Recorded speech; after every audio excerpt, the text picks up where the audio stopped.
పప్పు అండి మన భారతీయ సంస్కృతిలో మంచి పోషకాలతో కలిగిన ముఖ్యమైన మరియు ప్రధానమైన ఆహారం ఈ పప్పు అండి. పప్పులో మనకు అనేక రకమైన ప్రోటీన్స్ ఉంటాయి, పోషకాలు పుష్కలంగా ఉంటాయి కదండి. అలాగే ఈ పప్పు ఇష్టపడిన వాళ్ళంటూ ఎవ్వరూ ఉండరండి. నాకు తెలిసి కమ్మగా ఉంటుంది కదండి. పప్పే చాలా బలం అనుకుంటే పప్పులో ఆకుకూరలు వేసుకుని తింటే చాలా మన శరీరానికి ఎంతో మేలు చేస్తాయని అందరికీ తెలుసు కదా.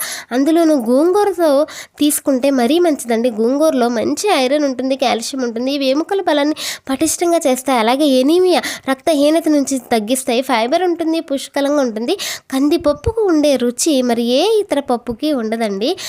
చాలా అద్భుతంగా ఉంటుంది. అలాగే నెయ్యి వేసుకుని పోపు పెట్టుకుంటే అబ్బా ఎంత స్మెల్ ఎంత బాగుంటుంది, చాలా బాగుంటుంది కదండి. మాకైతే చాలా ఇష్టం. అలా వేడివేడి అన్నంలో తింటే ఇంగువ వేసుకోవాలి లాస్ట్లో, చాలా బాగుంది. మీకు కూడా నచ్చిందా? లైక్ చేయండి, షేర్ చేయండి, సబ్స్క్రైబ్ చేసేసుకుని